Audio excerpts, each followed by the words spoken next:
So guys, welcome back to our channel. In today's video, it is not about vehicle importation, but we are discussing about taxi business.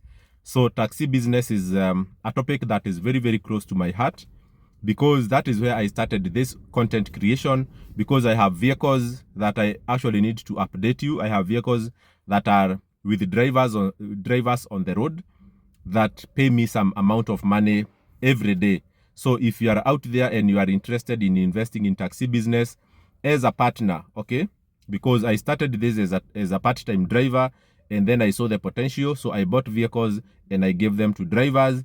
And if you want to learn more about that, you can always reach out to me and we discuss. So today I want to give credits to one company that has really helped drivers in Kenya cope with the rising cost of doing business, especially for taxi.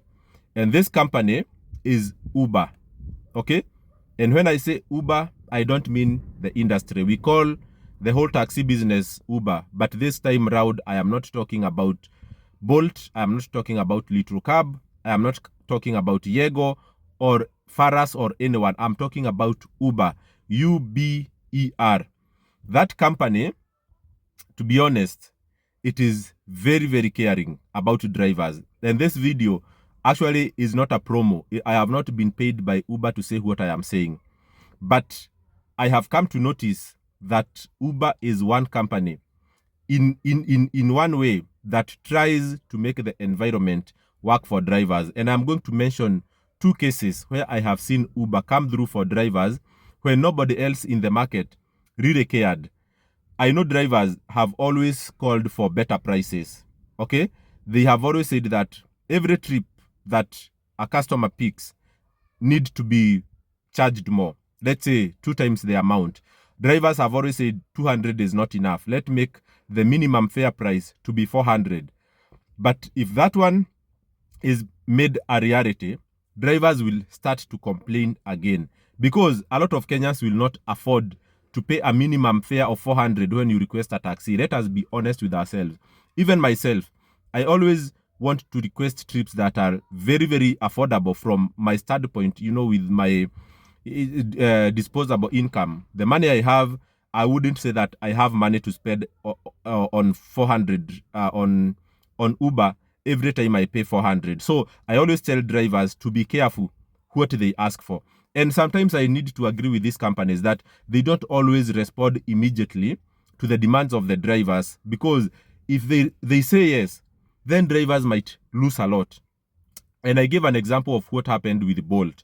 Bolt had transferred drivers from the economy to the medium class. So any driver who had a vehicle of more than 1000 cc, they were migrated from the lowest category, which is economy, and they were taken to the base class, which is now relatively bigger vehicles above 1000 cc but below 1500 cc. So drivers who had, let's say, Mazda Demio, Nissan Note, Honda Fit, they were put under the base. And the base category attracts better prices, let's say 20 to 50% more than the economy class. Okay, because the economy class will have the minimum fare at around 220. But the base, the minimum fare was actually at around 270. But drivers complained and actually went to Bolt office to demand that their cars be brought down to economy, not to stay at the base. You know what, you get what I'm saying? They said that they want to go where there is demand.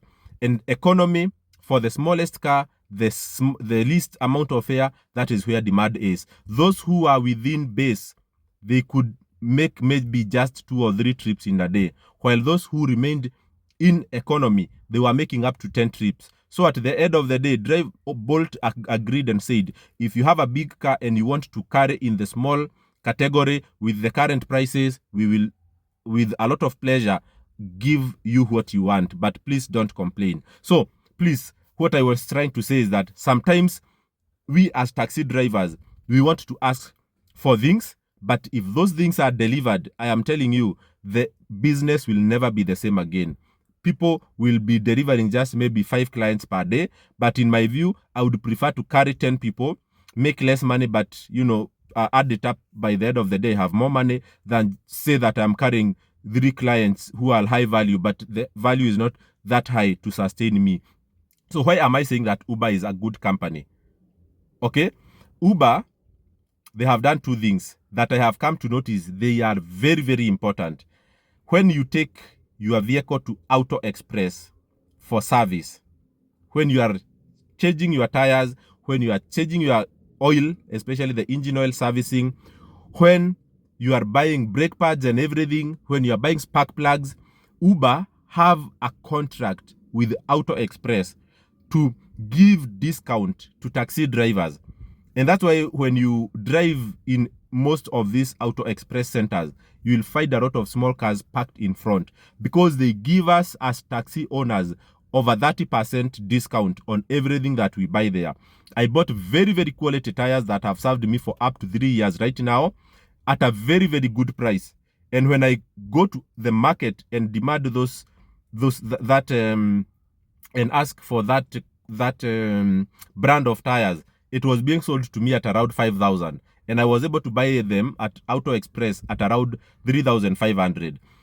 Don't even mention the service. Me, I always service my vehicles for 10,000 kilometers, and I change the air filter, I change the oil filter, and the engine oil, definitely. And if I need to buy other things for the for, how can I say, for the gear, for the brakes and anything that is worn out, I also do that. But let me tell you, for the regular service, that is the air filter and the oil filter and the oil, I pay around 3,000 for my Nissan March. Okay, that's the car that people know here. Nissan March is 1,200 cc. For my Suzuki Alto, I pay around for 5,000 kilometers. I pay around 1,800 shillings, 1,800. And I had a friend of mine who took their car for service at Auto Express with a Nissan March. Their car does not do business with Uber. He went there for service.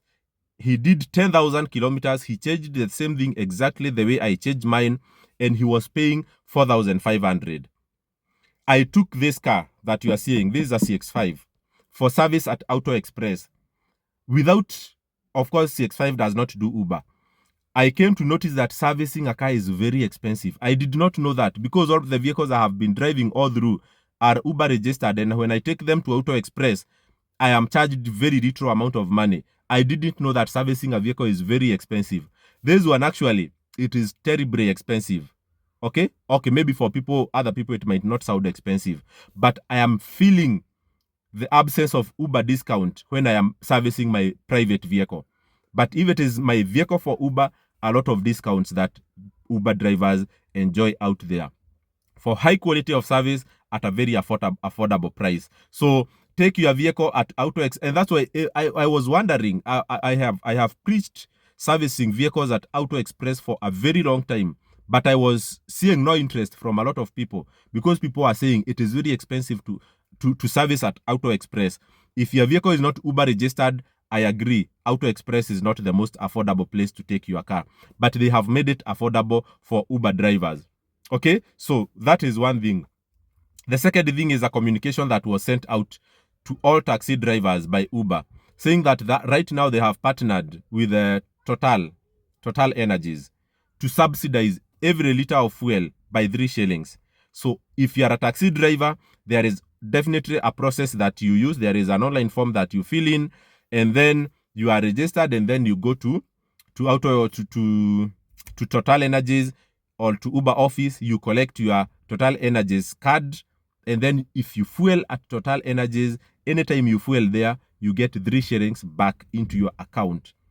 Okay, for me, I can tell you that fuel is the biggest cost of is the biggest cost driver in taxi business. So if you get back 3 shillings per liter at the end of the month, you might find yourself saving 2,000.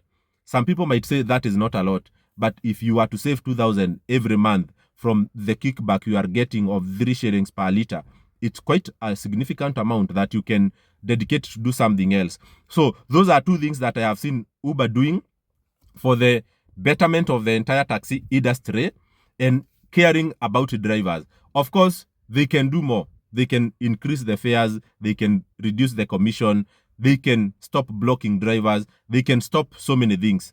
But right now, let us give them credit for what they have already acted on. What is your thinking about that? Put your thoughts in the comment and let us engage in this topic.